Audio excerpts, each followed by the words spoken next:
kane ker mar Kenya, President William Ruto, I think on 23rd November, kane wane the African Stock Exchange annual meeting, Nairobi, no wuoyo matek kabisa issues kanda agenda mane go in line of privatization mag kambi.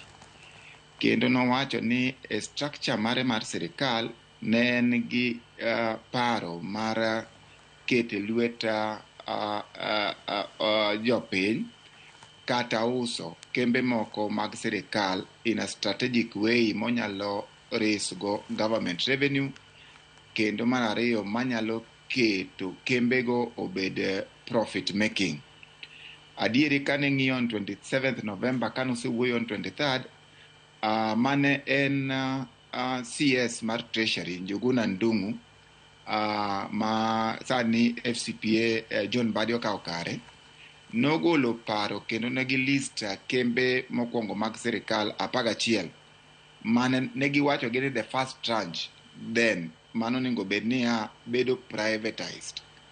Kendo ne tok mano ne wang'iyo ni gigo duto idhi tim koluwore gi chike mag Privatization Act manotim higa ma 2023, I think so, mondo mi wa streamline the issue mara privatization to kendo wanyalo reduce go bureaucracy. Adieri kembe mane oliek ni onego timnegi privatization, achiel kachiel ne nigi reason kata ang'o momiyo nitimone privatization. Kendo sirikal nogolo program gi ma sani wach ni ok wach mawendo. En wach mane en paro magisebedogo kuom muda. En mani kose wache muda, lakini koro kwa gike kambi achiel kachiel tiyudo ka kembego nigi issue. Aparo ni ndalo moko mane oseliek kembe 11 go, ne sirikal ochako gi wach mar KICC, to ne oganda mang'eny ne opingo.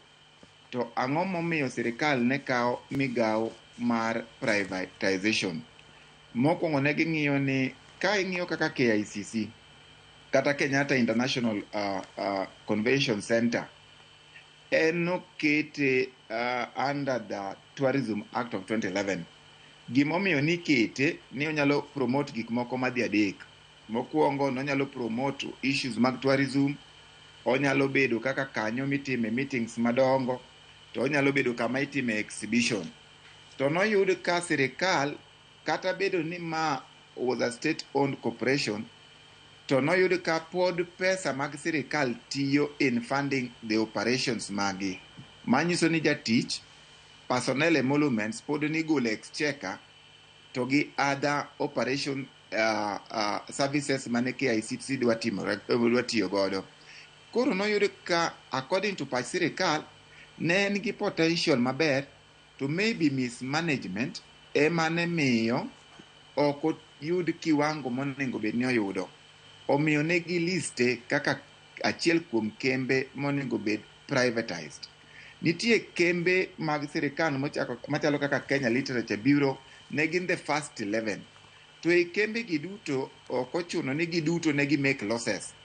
Ne nitiere moko ma kaka Kenya Pipeline Corporation ma is a whole monopoly of petroleum and gas, ni yudo ka gin to gi make profit. Koro en ang'o mane nyalo miyo sirikal kawo okang' mar gole lweta sirikal kamolose profit titere e lwet oganda owegi. Mokwongo, ok ji te manyalo yie mondo mi onyiew shares kata ohold kambi mok dhi maber.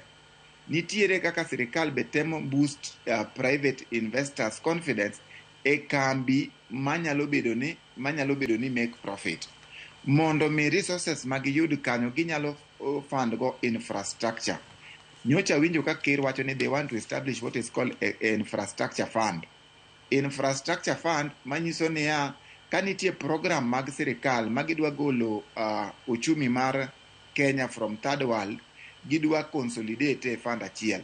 But mana kaka wadwa me studio sewacho niya, privatization ok rach. The issue manyaka wapenjre kaka oganda en niya, en process mane midwa time godo be en gima transparent, be en gima accountable. Nikech sama golo kambi ma make profit, ka gole lwet sirikal adwa kete lwet ng'ato owuon. En ang'o ma wadwa kawo okang' ma ok wawit gima ne kelonwa mwandu kaka oganda ma jo Kenya. Erokamano ahinya. Iwacho kanyo makare ahinya kendo mana ka podi antiere kuomi CP Evans Ogutu ka entiere kaunti ma Migori okinyi makawuono wechego mago mag transparency e kinde makoro idwa usi kata ida ket e lwet ji giwegi kembe mopogore opogore mag sirikal. Wanyalo wacho ni ere kaka ibo bed ka itimo e yo makare mar